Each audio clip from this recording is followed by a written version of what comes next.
আসসালামু আলাইকুম এবং নমস্কার। সমস্ত বন্ধুদের জানাই আন্তরিক শুভেচ্ছা। সবাই কেমন আছেন? হাতিমের সাথে ছবির গান করব। একটু সবাই আমার এই ইউটিউব চ্যানেলটা সাবস্ক্রাইব করবেন, ফেসবুকে ফলো করবেন। একটা শেয়ার রেখে নফরত কি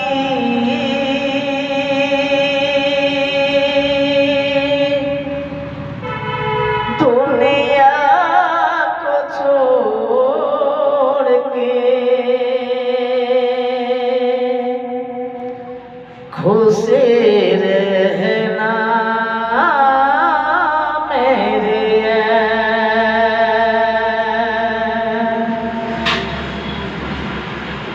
नफरत की दुनिया को छोड़ के पहर की दुनिया में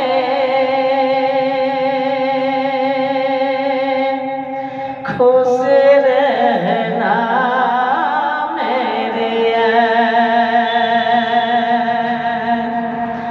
इस झूठ के नगरी से तोड़ के नाता जा पहरे हमरे रहे तेरा प्यार खुशी रहना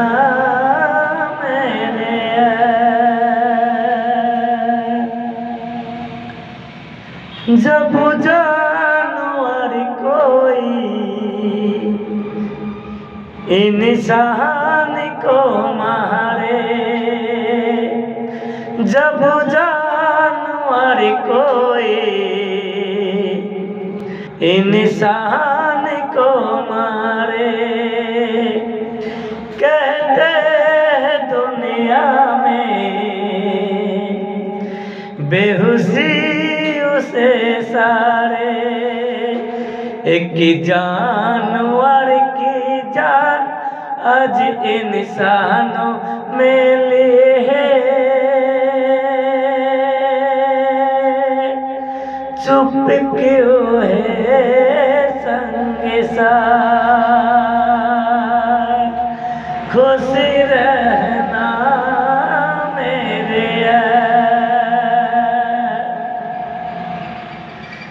बस आखिर सुन ले ए मेरे अपना।